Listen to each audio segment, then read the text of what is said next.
presumptive positive case in Fort Bend.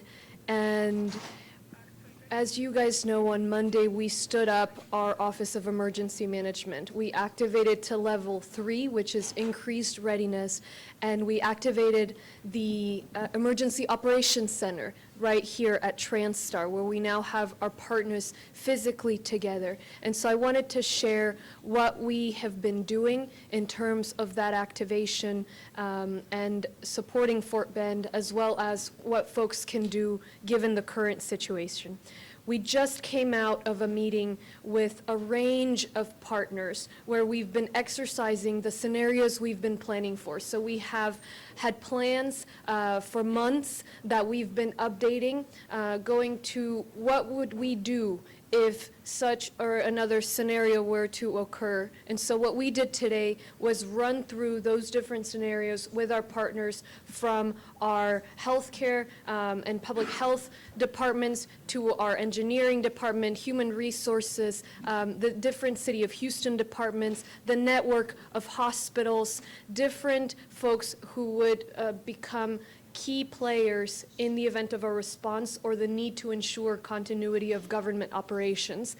The way we're thinking about it is just like you look at the economic supply chain, hospitals, our health system has its own supply chain in a way. Folks who have come in with strokes and heart attacks and different forms of cancer. And we have to make sure that our community is as ready as it can be to continue responding to that, for our government, our hospital systems, and all the different parts of our community to continue moving as it needs to, while we also respond to a possible case. And so what we did and we're continuing to do is really exercise that muscle memory of what a response would look like, check our egos and our logos at the door, and all work together, very closely together, in what exactly our roles are and identifying any gaps. So that's also what we've been discussing. The broader posture is, first of all, we want to continue monitoring the situation. We are in a moment of containment with this case, right? And so if we ever get to a place where we don't know where positive or presumptive positives are coming from, how they got infected, and those kinds of issues, that's a different situation. That would mean, coronavirus is out in the community and we don't know how it's spreading. Right now, we know, the origins of this one case. We have other cases that we're testing. Eventually, the reality of it is one of them is going to come back positive at some point. But all of the cases we're testing right now, we know the origin, and we are contacting any folks that are involved in those cases to try and contain. And so for now, we have to remember, the flu has killed 10,000 people already in the United States this season. Coronavirus, we're at 11. We are at a point where this is contained. We still haven't had a case in Harris County, and we are preparing as best possible for if and when we do, to make sure we share that with the community. As far as the case in Fort Bend, Dr. Shaw, Dr. Person, part of the City of Houston, they were both in Fort Bend County last night. They've been in constant communication with those folks. Mayor Turner couldn't be here today, but we are always in touch with his office. Same with County Judge KP George in Fort Bend. I've been in direct contact with him as well, and we're providing technical assistance. We recognize that these cases don't respect political boundaries, and so we all have to stay in close touch, make sure that we're coordinating also through the state health services region that encompasses all of our jurisdictions. We're working through them. And so we'll continue to provide that assistance. As far as what else we need, we know that funds are coming down from the federal government for coronavirus response. We have to make sure that those funds arrive to boots on the ground, to us here at the local level, and they don't just stay, at higher levels of government. We're the ones that are going to be doing the testing. The city is. We're going to be responding. We're going to be protecting the community, and so we're working with our legislative delegation right now, our congressional delegation, to help make sure that we get those funds. in terms of what folks can do. You know, right now, we're still at a point where we need folks to be vigilant, help us do your part. So wash your hands. I've noticed a lot of people trying to avoid shaking hands. You know, that's great to the extent that we can try and, you know, keep ourselves and our surroundings as hygienic as possible, washing hands, sneezing and coughing into a tissue, not into our hands. If you are sick, please don't go to work if you can help it. For any employers out there, this is the time to begin thinking about, you know, if we ever got to a position where we had more cases and we had to, you know, ask folks to stay home, how would you do that? Those are the kinds of conversations we're having. So for employers out there, that's something you can begin thinking about. Would my employees be able to work from home? What would my operation look like? Right now, though, we are at a preparation period. We are at a containment period. We still don't have a case. Everyone is taking the necessary precautions, and we are all working very closely together to make sure that we can respond adequately. I'll repeat the remarks in Spanish, and then we'll make time for questions from the different folks here behind me. En español, sé que la gente está preocupada y nerviosa después del caso en Fort Bend anoche. Quería hoy explicar lo que estamos haciendo aquí en la Oficina de Manejo de Emergencia. Como saben, el lunes activamos la Oficina de Manejo de Emergencias. Tenemos aquí el Centro de Operaciones ya activado, con el personal trabajando día a día, todos juntos en TransStar para poder responder. El día de hoy, esta mañana, acabamos de terminar un ejercicio con docenas de miembros del gobierno y otras organizaciones, planeando cómo respondemos, practicando exactamente cómo implementaríamos los planes que hemos venido diseñando. Como saben, por ejemplo, los hospitales, ellos reciben pacientes día a día que tienen cáncer, un ataque al corazón, o sea, temas que no van a detenerse con este virus. Entonces tenemos que asegurarnos que nuestros sistemas de salud y también los sistemas del gobierno puedan continuar funcionando aunque comencemos a ver casos en el condado Harris. Hemos trabajado con los distintos hospitales esta mañana, con los distintos departamentos, con los departamentos de policía, al igual que la ciudad de Houston. Tenemos aquí el director de salud de la ciudad de Houston y hemos estado en contacto con el juez del condado en Fort Bend, con KP George. Entonces, en este momento se trata de monitorear, de planear. En cuanto al caso en Fort Bend, hemos estado apoyando a ese condado. Anoche mi director de salud pública y también el director de la ciudad de Houston estuvieron juntos hasta tarde con los oficiales de Fort Bend, yo también por teléfono con el juez del condado allá, apoyándolos y asegurándonos que todos estamos trabajando en conjunto, porque sabemos que estos casos no respetan las líneas políticas. Estamos trabajando con el estado de Texas en nuestra región que nos corresponde para todos coordinar. Lo que hicimos el día de hoy es realmente olvidarnos de los títulos, olvidarnos de los egos y todos trabajar juntos en planear e identificar cualquier debilidad que podamos ver a futuro. Hoy en día seguimos en un momento de contenimiento. El caso que se identificó, sabemos de dónde vino, no es un misterio cómo esa persona se infectó. Las otras personas que estamos evaluando, estamos esperando que regresen los resultados. En algún momento habrá un positivo, pero por ahora todas las personas que se están evaluando, todas son personas que sabemos cómo pudieron haber sido contaminadas. No hay ningún caso misterioso y todos han sido informados de su posible situación para que se alejen de la comunidad y no haya la posibilidad de infectar más gente. Entonces hay que recordar que la gripe ya ha matado más de 10,000 personas esta temporada. El coronavirus vamos en 11 en los Estados Unidos. Entonces en este momento todavía no hay, está contenido, no hay casos en el condado Harris y es momento de seguirnos preparando para los empleadores, gente que maneje una empresa, un negocio, empezar a pensar si nos viéramos afectados, ¿podrían mis trabajadores trabajar desde casa? ¿Qué haríamos? Y para los individuos, todos en la comunidad, seguirnos lavando las manos, tosiendo, no en las manos, si están enfermos, no vayan a trabajar si pueden, y nosotros seguiremos trabajando por todos. En cuanto recibamos un positivo, se le informará a la comunidad. So those are my prepared remarks for now. I'll open it up for questions and for me or any of the experts here.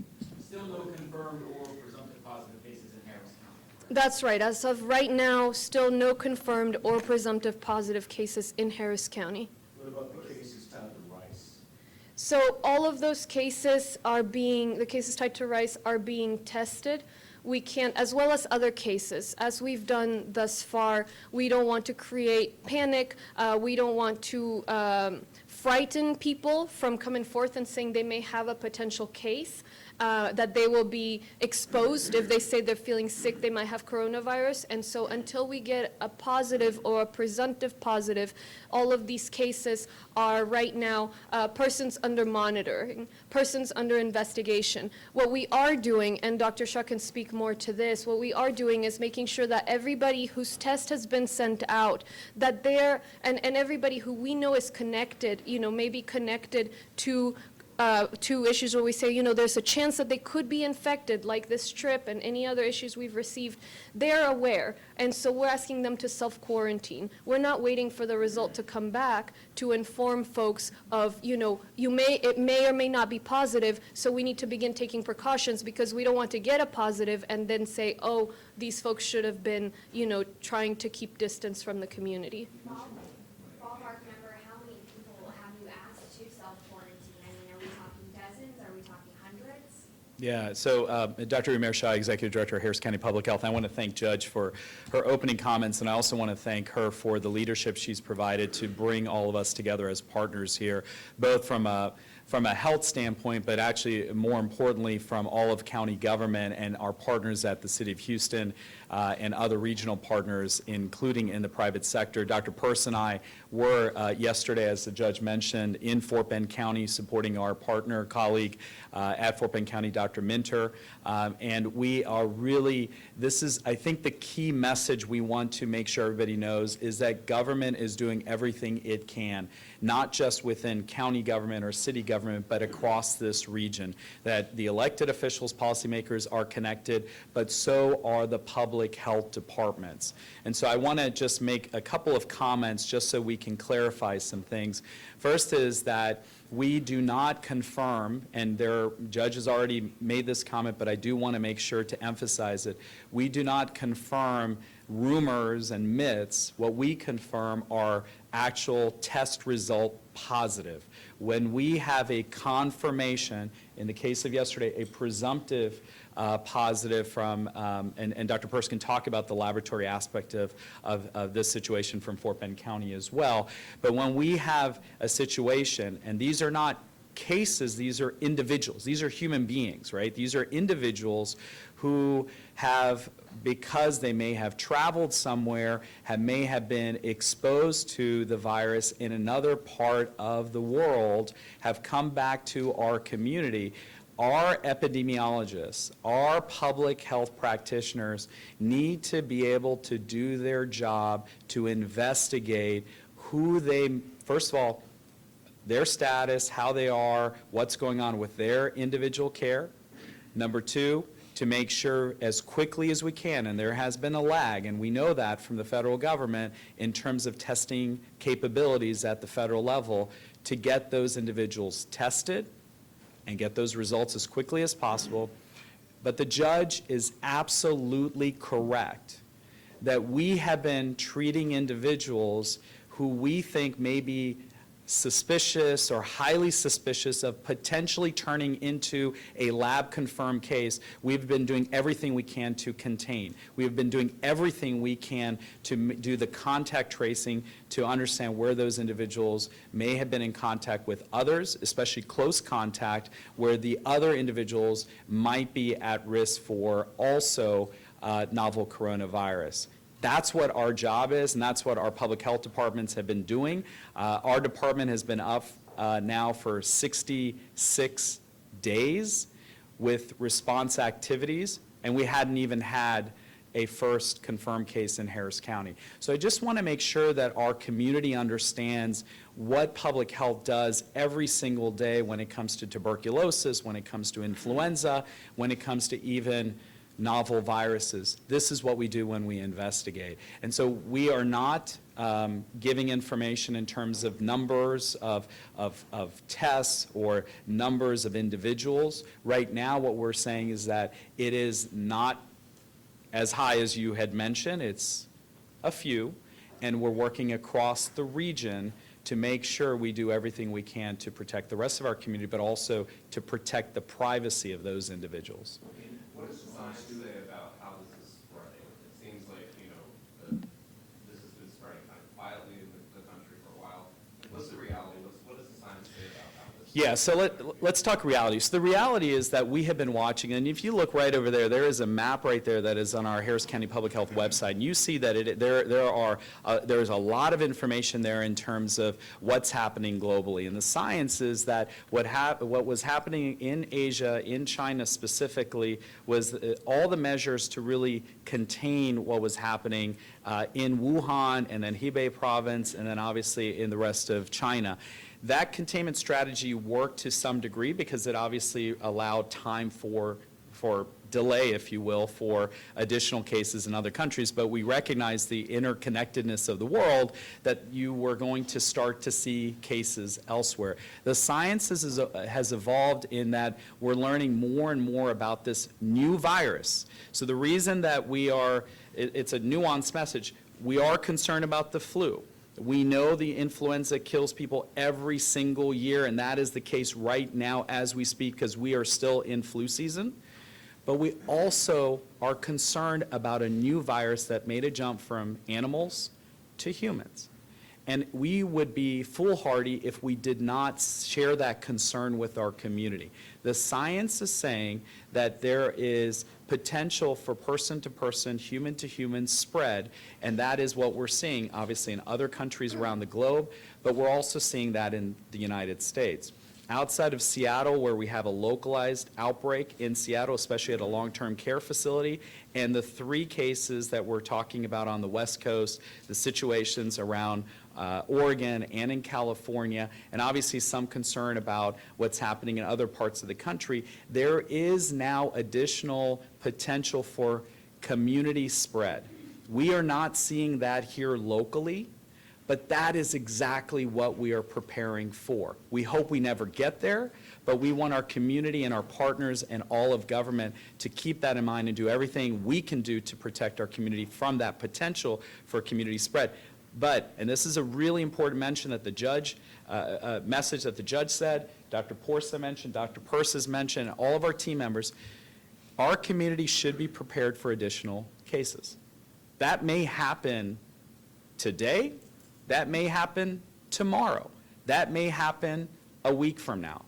Our community should be prepared that we are going to be back up here and having very transparent discussions and announcements to say we have an additional confirmed case, whether it's presumptive positive or it's a confirmed case, because that's the nature of the evolution of a would-be potential pandemic. And that's what we've been seeing around the globe. And so we want to make sure that we get that clarified as well. One point, and Sure. I know you guys have more questions for Dr. Shah, but one thing that's important to highlight to your question about the science is we saw, for example, in Seattle, there were cases that were diagnosed, and then once they were diagnosed, they were tied to all these other folks in the community. And so what these folks are doing day and night is anyone who could potentially be diagnosed, as Dr. Shah mentioned, is really investigative work, trying to figure out who they are and who they've come into contact with and informing all of those people, like, let's hope you are not a positive, but if you are, we're going to do everything we can.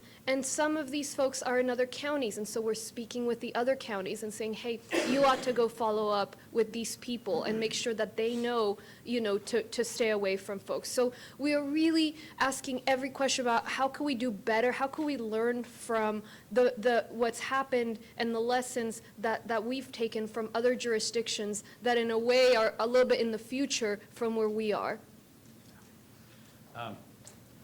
I wanted to have Dr. Purse address the lab. I think there was a question about lab, so I would like to have Dr. Purse address that, including capacity issues. Thank you, Judge Addo, and thank you, Dr. Shaw. So the City of Houston lab, as of today, does have the ability to do some limited testing The advantage that gives us is that we will be getting answers much more quickly than we have up until now, when the samples had to be sent to the CDC and there have been a several-day lag. So we'll be getting the results of tests. We're going to be telling folks in about 24 hours, and the reason we run it takes hours to run the test. And so we'll start with the batch that we have in the morning. By the end of that day, we'll have the results, and during that same time, we'll be taking in samples throughout the community that would be run the following day. So it's going to be about a 24-hour turnaround. And that will continue to be the case up until our lab has more samples coming in than we can run in a day. And so it's really important that the public understand that we will need to prioritize that. So, for example, people who are seriously ill and in a hospital and the doctors can't find another reason for their illness, obviously we're going to test those folks first. And there will be a prioritization scheme down to the folks that have no epidemiologic link, they have no travel, they haven't been around anyone who's sick, they're not sick, they're just scared. You know, when we don't have the capacity to do all the tests that come in a day, well, you know, certainly the people who meet that criteria would be last in line. In addition, we will be doing tests that, the test has to be ordered by a practitioner, by a doctor or a practitioner. So you won't be able to just come up, you know, to the lab and say you want to be tested. There has to be a reason for you to be tested. And I'm counting on our medical professionals in the community to not submit tests for people who have no risk factor, no symptoms, no reason to be tested other than they're simply concerned, because we have to maintain our testing capacity for the people who actually do have risk factors or who are acutely ill. And that goes to a point that Dr. Shaw and the judge made. The judge used the right term. This is about containment. And so as we get cases that turn out to be positive, or even the ones that we are concerned have a high risk, we are, as Dr. Shaw described, we are getting in touch with those folks and trying to make sure that we minimize, if not eliminate, their movement within the community. In an ideal case, they will stay at home in their bedroom and not go anywhere until either their quarantine period is over, or if they are somebody who's being tested and being kept at home, that we get the test results back. And this is really important because you all reported, you all saw what happened in Wuhan. And when in Wuhan, the epidemic erupted at such a pace that it overwhelmed their healthcare system. Wuhan didn't see this coming. Wuhan had no advance notice. We have advance notice. We have this time right now for the public to be educated on the things that we are doing, and just as importantly, on the things that the public can do. And so we've talked about these things, and I'm going to say them again, and we will keep saying them. You know, cover your cough with a tissue and throw that tissue out. If you don't have a tissue, cough into your elbow. Do not cough on your hand. Wash your hands frequently. Washing your hands is better than using hand sanitizer. If for whatever reason you have hand sanitizer and you can't get to a lavatory to wash your hands, that's when you use the hand sanitizer. Please don't use hand sanitizer instead of washing your hands. We're going to run out of it, and it's not as effective. It's very good, but it's not as effective as washing your hands. And very importantly, if you are ill, don't go to work. If your child is ill, please don't send your child to daycare. Don't send your child to school. This is why employers have sick time, and so the employees can stay at home. This is why these things are in place, so that we can minimize the spread of a virus throughout the community. And I want you to imagine a graph. And on the vertical axis is the number of people who are sick, and on the horizontal axis is time. In Wuhan, what happened was they got a lot of people very sick very quick, and it spiked very high, and we saw all this on the news, and it overwhelmed their healthcare system. If we do our containment strategies from the government side, and individuals do their containment strategies, their personal hygiene things we've talked about, we can flatten that curve, and we can keep that peak at a much lower level. Now, in the end, quite honestly, that may make this thing drag on a little bit longer because it's a virus, and you know, snuffing out a virus is difficult, so it may carry on longer. But what's important is the peak doesn't get to be above the capacity of our healthcare system. Then there will be a hospital bed available for everyone who needs a hospital bed at the time that they need it. And we won't have the situation that the folks in Wuhan fell victim to, which was this huge spike that overwhelmed their healthcare system, such that they had to build several new hospitals very quickly in order to try to catch up. So the point that I'm trying to make is that we have a responsibility to do things that we're talking about. This is identifying cases, identifying possible cases, people who've got risk factors, and trying to get them to quarantine themselves and isolate and all those things that we've talked about. But just as importantly, the public is empowered to protect themselves with these things that we keep talking about over and over again. And the public needs to understand that we can't do this all on our own.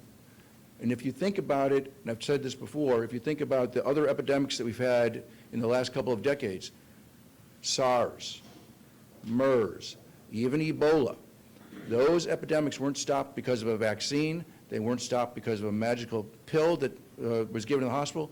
Those were stopped because people started following, the public health containment strategies were put in place. They were aggressive. And just as importantly, people started paying attention to their personal behaviors.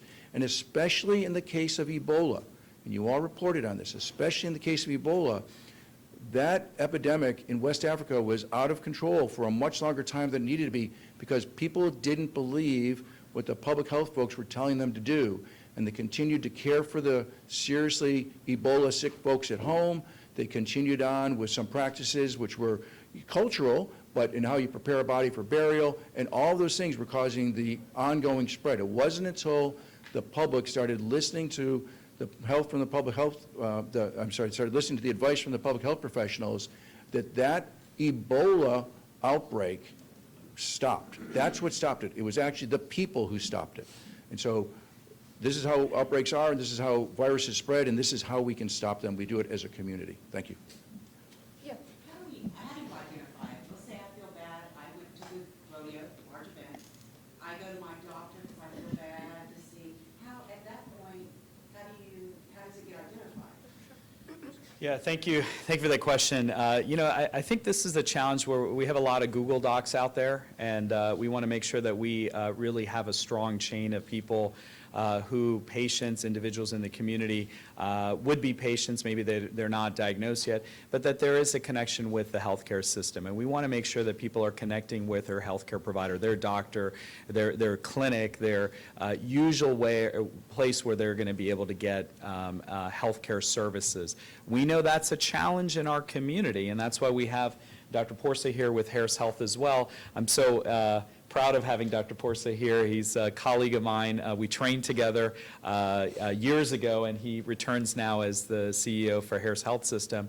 We do have this challenge where we have a lot of people who don't have a usual place where they can go, and so they use the emergency department, unfortunately, as that usual place. And as Dr. Peirce mentioned, that's absolutely the wrong place where we want people to go. What we want people to do is to make contact with a healthcare provider, or at least a contact with some sort of health system. All of our health systems have some way of fielding a question by phone, at least some way to do that. Once they go and get connected to that healthcare provider then, if there's concern that this individual might have something more than just the common cold or seasonal flu, they would make contact with the public health department. Then behind the scenes, and this is why it's so critical that our community understands this, all of the health departments are in communication so that we can share across jurisdictional lines and determine who's going to follow up, who's going to monitor, who's going to do all the different things to work with that healthcare provider, that healthcare system, in order to be able to determine whether this individual is somebody to be concerned about for this emerging disease. Otherwise, really, we don't want people to just diagnose it on their own. And let me remind folks, so it's very important that if folks, feel they've come into contact with someone who may be infected, or they're sick and they've traveled somewhere, they think they're at high risk, that they come forward and call their health professionals. So we don't want folks who are uninsured to not call. If you dial 211, they can refer you to hospitals that will serve you without insurance. The test right now is at no cost, and we are working, part of the discussion today is how can we work to maintain that even if we were to need more tests. And if folks are undocumented, same, they can go to any of our Harris Health hospitals and call our Harris Health hospitals, and these hospitals will not ask whether or not you have documents.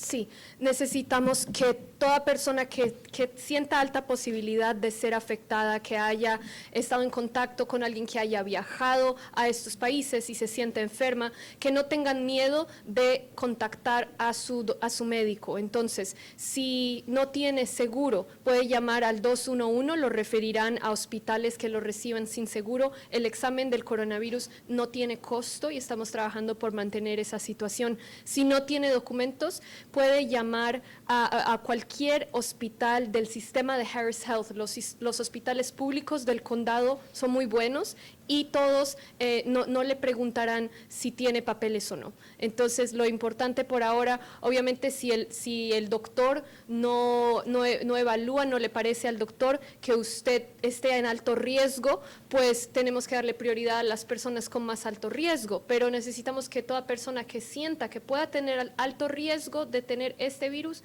llame a su doctor. Sí. En español rapidito, lo que él acaba de escribir es un poquito, él lo dijo, challenge, Ujú. es un reto bastante fuerte. La gente se le va a hacer muy complicado estar llamando por teléfono cuando usualmente se va al doctor Ujú. o se va a una clínica donde hay mucha más gente o al hospital de emergencia. Entonces decirle a alguien, no, llame por teléfono y si vemos que tiene los síntomas, Ujú. nosotros vamos a tomar control. Es como que, ¿cómo se le dice a una madre, por ejemplo, que tiene un hijo muy enfermo y que tiene que llevar a su hijo de emergencia? Sí, pues, o sea, si alguien tiene síntomas peligrosos, pues obviamente estamos trabajando con los hospitales. Si alguien llega a un hospital, algo que tengan que estar hospitalizados, pues se está trabajando para que los hospitales tengan áreas donde tendrán personas con coronavirus que también necesiten estar bajo observación de hospitales. En este momento, las personas con alto riesgo de recibir un positivo no tienen síntomas peligrosos, la mayoría, entonces están en casa. Ahora, lo que sí pedimos es, si usted siente que tenga posibilidad de que tenga coronavirus, y si él es posible, dada su situación, llame en lugar de ir. ¿Por qué? Porque al presentarse a una clínica con muchos pacientes, si usted sí tiene el virus, puede contaminar a la demás gente. Entonces, eso ya va a cada persona que nos ayuden con eso, que llamen a su doctor, le informen los síntomas y ya el doctor evaluará si es simplemente un resfrío normal o una gripe temporal, o si puede ser coronavirus. Si le parece al doctor que pueda ser coronavirus, nos contactarán a nuestro departamento y los departamentos de salud pública trabajarán entre sí para definir los siguientes pasos.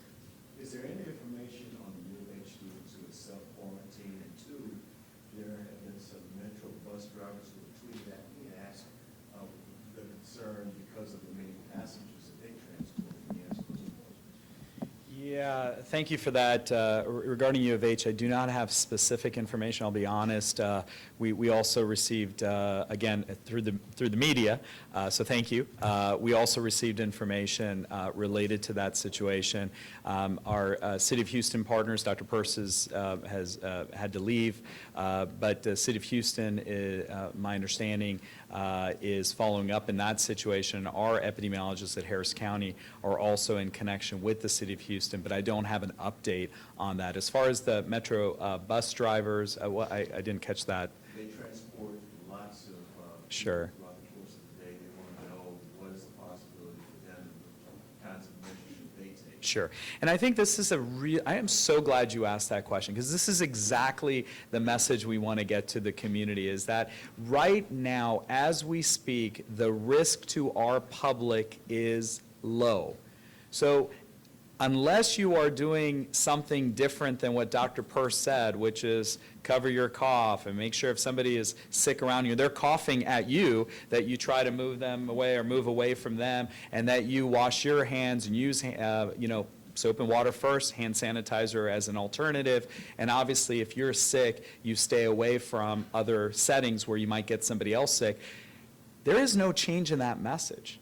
What we saw from yesterday's situation with Fort Bend County, or what we may see with additional cases as they get confirmed over time, that message right now remains the same. Go about doing your work. Go about going to school. go about doing all the things that you have to do in order to live your life.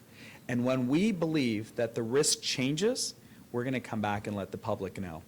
Let me address that point. Just came up when we were having our exercise about the, our public transit. And so we are, of course, in touch with Metro and with the different ride services that Harris County provides as well to ensure that were this ever to get outside of the containment phase, as Dr. Shah said, because right now all of this is contained, we're not at a point where we need to ask people to not go places, right?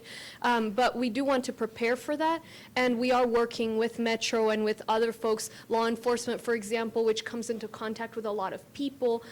They're still out there normally, but we'll be cleaning things more frequently, and we'll be planning for if this were ever to become a bigger issue, what steps would we be taking? So it's absolutely something we're working on. Any comment just on Yes. the kind of mixed messaging, even from the president last night during the interview, kind of downplaying the risk and questioning some of the World Health Organization's data? People hear different officials say different things. What is you have a take on that? Listen, we're responsible for the community. For me, the most important job I have and we have is the safety of the community. So we're looking at the data, we're looking at the science, we're speaking with the researchers, the epidemiologists, the other jurisdictions that have faced this, and we're making decisions accordingly. So everything we are sharing with you is facts, and we will not and are not hiding anything. As soon as we get a positive, we will share it. As soon as we have next steps, we will share those. We have a network of professionals, doctors, scientists, all working together to make sure that we make decisions based on the best science. Earlier, Dr. Peirce, this will be for Dr. Shaw probably, Dr. Peirce had mentioned something about MERS, SARS, swine flu, bird flu. Can that cause some people to be lackadaisical, thinking, we lived through that, everything was fine, everybody blew it all out of proportion, and now we have another one, it's gonna be fine. Does this fall into that category, or how does that, or is this a totally different animal than any of those? I think early on with all of the different diseases and epidemics or potential for a pandemic, right? So that was the concern with, again, SARS in 2003, 2004, with MERS that was in 2013, 2014, 2015, and then certainly H1N1 during 2009, 2010. The concern early on is we don't know enough, and let's try to work to what we need to do. The strategies that worked for SARS and MERS were actually what Judge mentioned, containment. Containment is actually what got us through SARS and MERS. Now, there were obviously some bumps along the road. This is not like you have a playbook for every single scenario around the globe. So that is important to remember. H1N1 did become a pandemic in 2009, 2010, but turned out it was mild pandemic. So it was geographically spread, but it was a mild pandemic. So I think your point about potential complacency, or people say, yeah, I've heard that message, I don't need to worry about the message, is absolutely the wrong action to take. There are things that we need to do every single day to protect ourselves from just the common cold and seasonal influenza and the flu that we do not take. And I shouldn't reveal this. I mentioned this in private to the judge, but when I was 6 years old, my son's about to turn 6 in about a week, I was one of those people that would be just the avid hand washers, and not only the avid hand washer, I would also make sure that others in that house were like, did I hear the water come on after you used the restroom? To make sure that they also wash their hands. So obviously now I'm a public health practitioner. That's why, because I won't reveal the age, but 40-some years later, here I am saying, wash your hands, do the things, don't be complacent. So yes, I think there is a tendency that we have sometimes even with hurricanes. We've had a storm, we got through a storm, we don't need to worry about the next storm.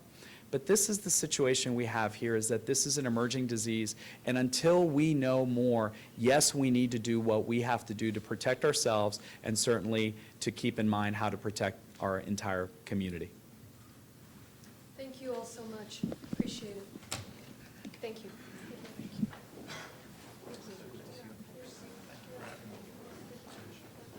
Yeah.